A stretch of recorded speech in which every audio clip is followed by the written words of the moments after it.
en tant que jigéen réaction am da nga ko noo ko dundee noo ko gisee c'est tout à fait normal ou bien. waaw dama apprécier réaction am parce que dañ ne xarit dina gën doomu ndey te ci liñ gis mooy diggante Viviane ak Pape Cheikh Diallo dañ koo firndeel man de gis naa ko gis naa ne xarit dina gën doomu ndey ndax foo gisee Pape Cheikh Diallo gis Viviane tey jii situation am na tey Viviane dafa am ñaari problème waaw. ban ak ban. benn bi mooy ki gën a sës ci moom moo nekk ci situation boo xam ne ñëpp moom la ñu wax benn. deuxième bi mooy mi ngi ànd ak moom guddi ak bëccëg est-ce que nit ñi duñ ko takkal ci problème bi est-ce que nit ñi duñ ko boole ne bokk na ci link bi ñaari problème ki mi àndal jiñ nañ ko benn affaire metti na ko dëkk bi yëpp moom la ñu wax waaye moom ci boppam même bu ci laalewut même bu ci takkalewut est-ce que tamit duñ dem ba dugal ko ci mbiri ñaata nit nga gis fii ñu ne diw moo bokk ci affaire yi takkal ni ci diw te ànd bi sincère de ànd bi taxul ñu naan ànd de mais kii dafa sës ci moom leen gis guddi ak bëccëg kon tey kooku ñaari problème la am tey mu génn wax ak mu génnul wax lu ci sama yoon lu ci sa yoon lu ci yoonu nooree nii li muy dund mu ngi koy dund li muy def mu ngi koy def ci biir bu génnee wax lan nga ci man danga koy jooyle danga koy jox xaalis ne ko dama jox Pape Cheikh Diallo danga ko naan nañ dem ñu génnee Pape Cheikh Diallo loo ci man mënoo ci dara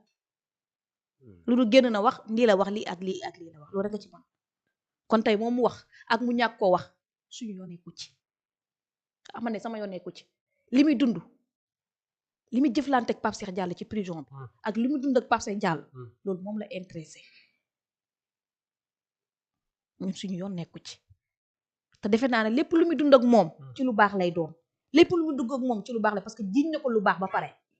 kon situation bu mu mënta nekk tey dina ko taxaw dina ànd ak moom dégg naa sànq nga ne daloon dem umra ren demul tey man mënu ma ne ci problème mu Pape Cheikh Diallo moo tax ma ne du dem déedéet nga xam lu tax situation fu ne lay ñëwee xamoo lu tax mu ne demul tey mu dem boobu noonu arrangé na Pape Cheikh Diallo ndax xam nga ne arrangé na ko tey màq loo fa ñaan yàlla da koy nangu tey peut-être bu demoon tey mën na ñaan ba yàlla génne ko ci situation yi ma nekk mën na ñaan bañ ne lii du dëgg comme ni ko Nouré ni waxee ay prank la woon tey mu toog fii nii mën na ñaan yàlla nangu loolu noonu est-ce que yaa ngi may dégg baax mu dem ak mu ñàkk a dem loolu yëpp man basé wu ma ne problème mu Pape Cheikh Diallo bi moo tax nga xam mën na cee jouer mais à 100% du ma ne loolu la par rapport à ça parce que damay gis ne d'habitude bu sa xarit nekkee ci ay tolof ak lu mën a xew da nga war a toog assister ko wala nekk moom bu loolu jàllee nga war a activité sa yeneen mais parce que dem Màkka du wees parce que ajee ngi ñëw leen ak ñëw donc circonstance yi mu nekk te macha allah il a sens à chaque année bu jotaan day dem foofu mais jamono ji situation bi c'est compliqué est-ce que bu demee aussi du nekk trahison par rapport ak li nga xam ne mooy situation du nekk war duñ ko wooyee war man jàpp ma ne bu demee dinañ ko wooyee war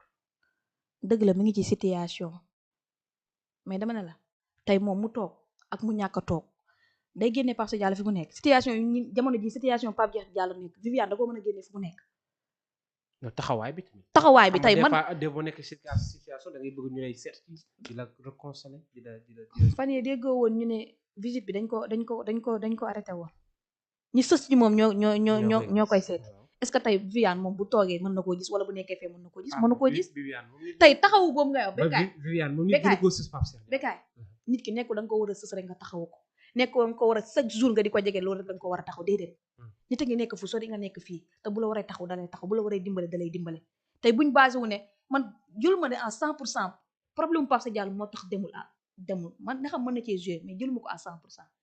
lu ne mën naa jouer ci biir mais dama ne la buñ basé wu ci loolu te tekkaaram gi dañ ko bàyyi mu tekkaaram bis bu wax jotee dina wax bis bu bëggee wax dina wax buñ ko forcer ci dara lii laa wax. mais par rapport à ça Kenza balaa ngay tëj bu fekkee ne xam nga y a deux aspects benn aspect bi mooy Viviane Chidid Ndour xam ne Pape Cheikh Diallo ci la doon yëngu depuis avant mu nëbb ko wala mu denc ko ci xolam du ci wax beneen aspect bi mooy masu ko yëg masu ko naanee ndox ba lii dal di exploser ci kawam bu fekkee ne tey jii ki nga xam ne mooy Viviane masul yëg lii masu ko sentir masu ko dégg fenn masu koo doxee comme ni koy Noreyni di waxee d'habitude da ngay nekk seen nit ngeen nekkandoo bu yenandoo defandoo yëpp mu jékki-jékki génn dem taal dëkk bi te yow doo ci yem dara te bu ñëwaatee naa yeneen nekkaat si c'est le cas avec Viviane ak Pape Cheikh Diallo tu penses pas que c'est une trahison vis-à-vis venant de Pape Cheikh Diallo man jàpp ma ne trahison am na foofu Bécaye non bu fekkee ne masul xam ne masu yëg lii masu koo xam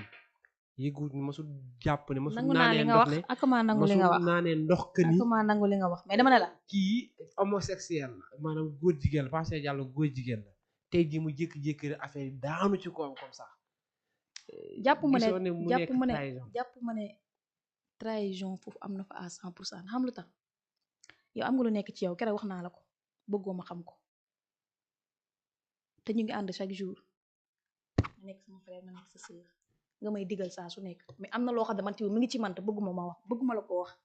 que soit mu baax la que soit lu baax li ma def la que soit lu bon li ma def la. parce que da ngay ragal ba ma ko xew briser suñu amitié bi. maa ngi ñëw moom Viviane am na lu nekk ci moom bëggul Pape Cheikh Diallo xam ko am na lu mu jot a def bëggul Pape Cheikh Diallo xam ko Pape Cheikh Diallo tamit la même chose Bécaye tey nit. man jàpp naa ne tey bu ngeen di ànd yi ñaar ngeen nekk xarit situation bi lu mu metti war lu mu am foofu noonu tey war ngeen a toog ngeen xalaat loo xam ne nit mosul la ko def sa àdduna loo xam ne yéen a ngi ànd te mosul laa def lu ñaaw mosul laa wax lu ñaaw tey lii masta am ci sa àdduna mosoo yaakaar ne dina am tey mu am tey war nga toog nga war a nga xam ne lii lan moo tax mu am